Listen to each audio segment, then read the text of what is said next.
Dans cette vidéo, je vais te montrer plusieurs leçons que j'ai apprises en créant mon mentorat, ou alors si tu as un business qui vise à créer du résultat chez tes clients, donc il y a une sorte d'accompagnement, c'est vraiment quelque chose qui va pouvoir t'aider aujourd'hui, donc c'est parti. Donc déjà, je vais commencer par justement comment faire pour avoir des témoignages au début, parce que forcément quand tu vas être coach, quand tu vas créer un accompagnement, etc., il faut forcément que tu aies du témoignage pour prouver à tes prospects, à tes futurs clients que justement ce que tu fais marche. Donc, il faut avoir des témoignages. Donc forcément, au début, pour avoir des témoignages, tu vas faire forcément des prestations gratuites. L'erreur à surtout pas faire, si, exemple, ton accompagnement dure 3 mois, c'est de ne pas prendre un gars gratuit pendant 3 mois.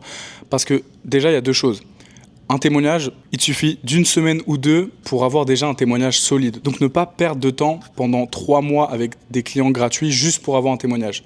Parce que tu peux en avoir en beaucoup moins de temps. Et deuxième problème avec le fait justement de faire des témoignages gratuits sur des périodes de 2-3 mois, c'est qu'en fait, quoi qu'il arrive, tu n'auras jamais un aussi bon témoignage qu'avec un client payant. Parce que c'est une question d'engagement. Forcément, quand une personne met de l'argent sur la table, le taux d'engagement, il est énorme.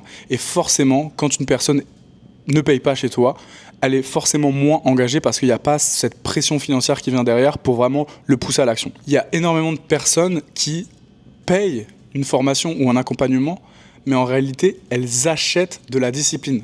Parce que en mettant de l'argent, elles savent qu'elles ont derrière la discipline pour suivre le programme, pour suivre l'accompagnement, parce que derrière, elles savent qu'elles doivent rembourser cet investissement. Donc pour avoir des témoignages gratuits sur une courte période de temps, je te propose vraiment de mettre en place un petit programme d'1 à 2 semaines. En fait, faire en sorte que tes clients gratuits aient le plus de résultats en moins de temps possible pour avoir un témoignage par la suite. Deuxième leçon que j'ai apprise, c'est justement que le fait de savoir faire et de savoir enseigner, c'est vraiment deux choses complètement différentes.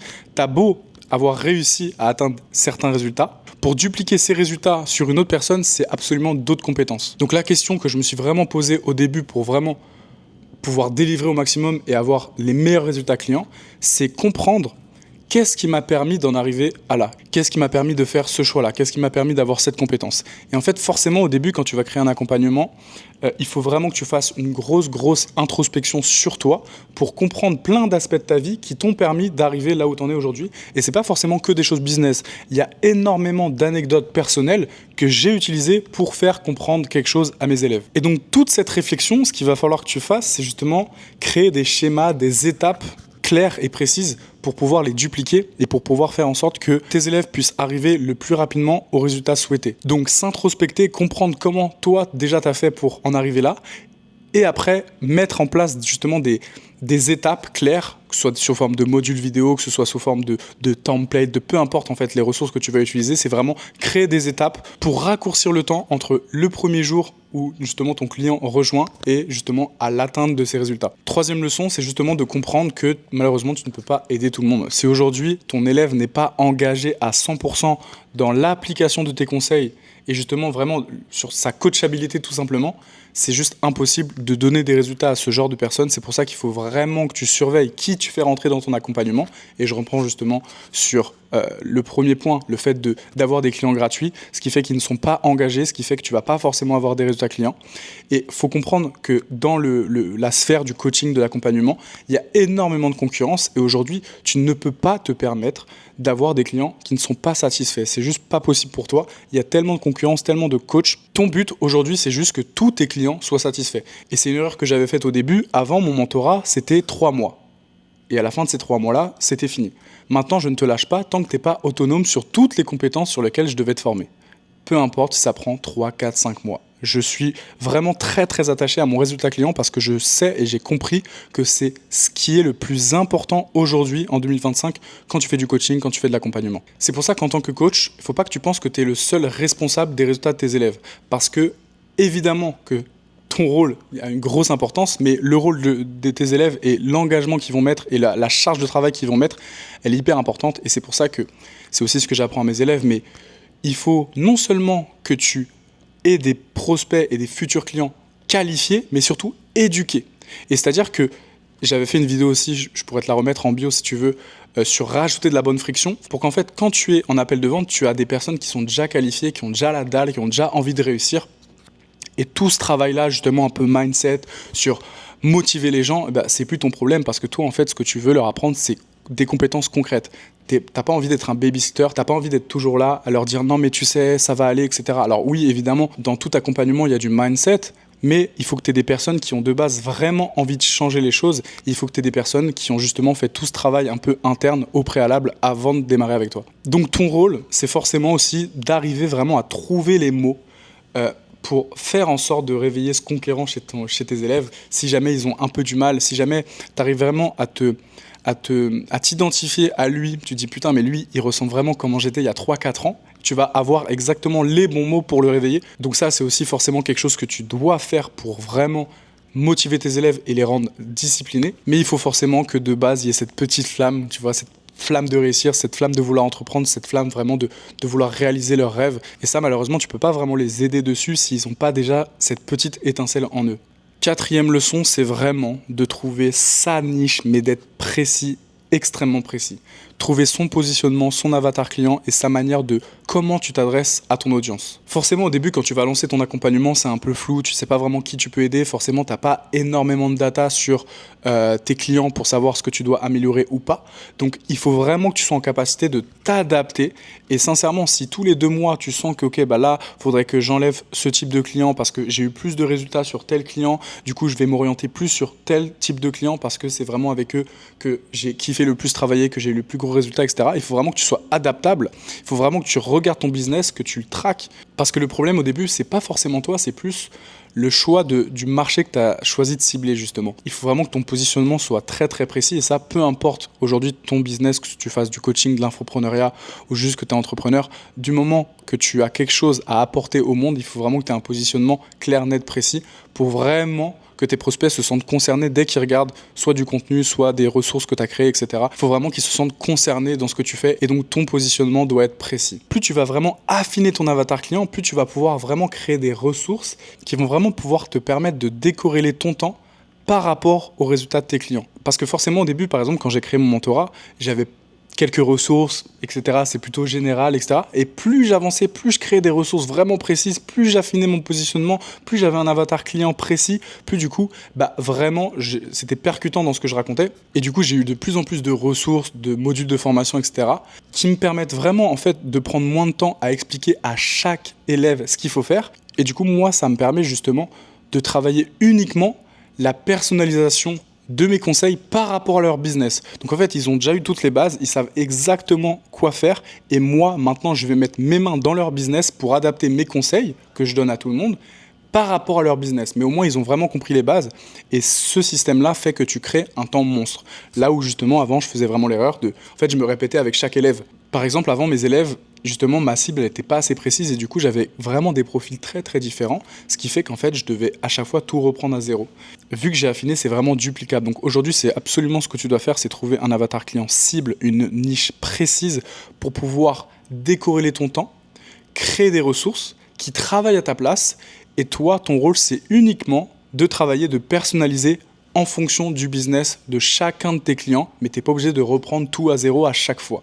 5e leçon, alors ça c'est plus personnel, mais j'appelle ça le miroir du mentorat dans le sens où moi personnellement, je pense apprendre autant sur moi en coachant que ce que j'apprends à mes élèves.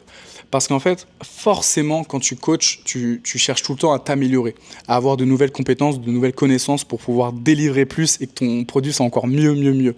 Et en fait, le fait de coacher m'a donné une motivation en plus, un pourquoi en plus, pour pouvoir, moi, me développer personnellement. Et pour vous donner une petite idée, moi, au début, quand j'ai créé mon mentorat, le but, forcément, c'était, ok, nouvelle source de revenus. Vraiment, je pensais à l'argent. Je savais que je pouvais aider, mais c'était juste faire du cash en plus. Et plus j'avançais, plus je vois l'impact que j'avais dans la vie de mes élèves. Moi, j'ai des élèves qui ont arrêté leur CDI. Et plus, en fait, le sens s'est retourné. Et je me suis dit, non, en fait, moi, mon but, c'est juste d'avoir le plus d'impact possible chez mes élèves, de pouvoir changer leur vie, etc. Et évidemment, l'argent est une conséquence de ça, mais c'est plus mon but premier. Et je vous parle sérieusement. Quand tu fais du coaching, le sens à tout ça est tellement profond qu'en fait, c'est incroyable. Et vraiment, moi, ça m'a énormément aidé dans ma vie perso et dans ma vie pro, le fait de mettre en place un coaching. Et en plus de ça, ce qui va se passer, c'est que tu n'es plus tout seul. Et je m'explique. Forcément, même le meilleur entrepreneur, il va avoir des moments de down, des moments de flemme, etc. Et en fait, vu que tu n'es pas tout seul, vu que tu dois délivrer à tes clients, vu que tu dois coacher, vu que tu dois donner de l'énergie, vu que tu dois répondre à des questions, des problèmes, etc., tu es forcément tout le temps en train de travailler. Et moi, encore une fois, ça m'a donné une discipline en plus dans mon travail, parce que même si des fois je suis un peu moins à fond, j'ai un peu moins envie de travailler, bah je sais que j'ai mes appels de groupe, j'ai mes coachings, je dois répondre à des messages, etc. Donc forcément, j'ai pas le choix. Et ça, c'est très très bien quand tu es entrepreneur d'avoir des choses où tu n'as pas le choix, parce que moi, c'est un peu le problème sur lequel j'étais confronté au début, c'est que j'ai pas de patron, du coup, je fais un peu ce que je veux. Et du coup, je devais tout le temps lutter avec ma discipline pour vraiment être carré. Et donc forcément, là, maintenant, tu te poses plus ces problèmes-là, parce que tu sais que quoi qu'il arrive, tu dois être là pour tes élèves. Et ça, personnellement, ça m'a énormément aidé sur vraiment ma discipline et le fait de me mettre au travail encore plus, même quand j'avais un peu moins envie. Et donc toutes ces choses-là ont fait que forcément dans ma vie, j'avais encore plus envie d'apprendre, j'avais encore plus envie de développer mes compétences, parce que je sais que toutes ces compétences que je vais accumuler déjà vont m'aider dans ma vie de base, dans mon business, etc. Mais je sais que ça va en plus aider beaucoup plus mes élèves. Donc en fait là, mon envie d'apprendre, mon envie d'avoir de plus en plus de compétences, ça a vraiment énormément grossi. Et actuellement où je te parle, je saute littéralement d'accompagnement en accompagnement. Je veux tout le temps me former, je veux tout le temps apprendre de nouvelles choses, parce que je sais que ça va m'aider pour moi et pour mes élèves. 6e petite leçon, et sincèrement cette leçon-là, j'ai mis du temps à l'apprendre, mais je pense que c'est la meilleure. C'est quand tu coaches, quand tu accompagnes des gens, il faut que tu prennes conscience du timing. Ça sert à rien d'envoyer à la tronche plein de connaissances, d'avoir une to-do list longue comme le bras. Moi, ce que j'ai vraiment appris, c'est une chose après l'autre. Et du coup, toi, en tant que coach, en tant que formateur, peu importe, c'est de ton ressort, c'est de ta responsabilité de savoir à quel moment j'envoie quel conseil. Donc, c'est pas juste qu'est-ce qu'il faut que je dise, mais surtout quand est-ce qu'il faut que je le dise. Donner la bonne information au bon moment peut vraiment changer complètement la trajectoire d'un de tes clients. Par exemple, petit conseil que je peux te donner tout de suite, moi à la fin de chacun de mes appels de groupe, je dis à chaque fois, ok, qu'est-ce qui t'a servi le plus durant notre appel et quelle est la chose sur laquelle tu dois focus là maintenant. C'est quoi le truc à faire que tu dois faire en sortant de l'appel? Et justement d'éviter d'inonder tes élèves, tes clients de connaissances, de compétences, de conseils qui vont pas forcément appliquer parce qu'il y en a trop. Vraiment, étape par étape, 1% par 1%. C'est super important. Donc, le timing, c'est justement toi qui va déterminer, ok, là, à ce moment-là, je sens qu'il a besoin de ça. Donc, je lui envoie cette ressource-là. Ça sert à rien de lui envoyer 1 milliard de ressources. Il va pas les regarder. Ou alors, il va les regarder, mais ça va pas faire sens avec sa situation actuelle. Donc, vraiment, ce pronostic que tu dois faire en tant que coach, il est super, super important. Donc voilà, et aujourd'hui je pense que tu l'as compris, ces conseils-là, c'est pas forcément, même si t'es pas coach, peu importe, à partir du moment où en fait tu as des clients et que tu dois apporter du résultat à tes clients, tous les conseils que je t'ai donnés, ils sont très très simples à adapter par rapport à ton business. C'est vraiment super important de comprendre tout ça, parce que ton but aujourd'hui, c'est pas que tes élèves aient le plus de compétences, le plus important c'est que tes élèves aient le plus de résultats. C'est tout. Donc j'espère que ça a pu t'aider. En description, il y a justement le lien d'un groupe WhatsApp exclusif où justement j'envoie des ressources quotidiennes. Si tout ce que je viens de dire te fait sens et peut t'intéresser, n'hésite vraiment pas à rejoindre, c'est complètement gratuit. Et d'ici là, je te souhaite une bonne journée, travaille bien, ciao.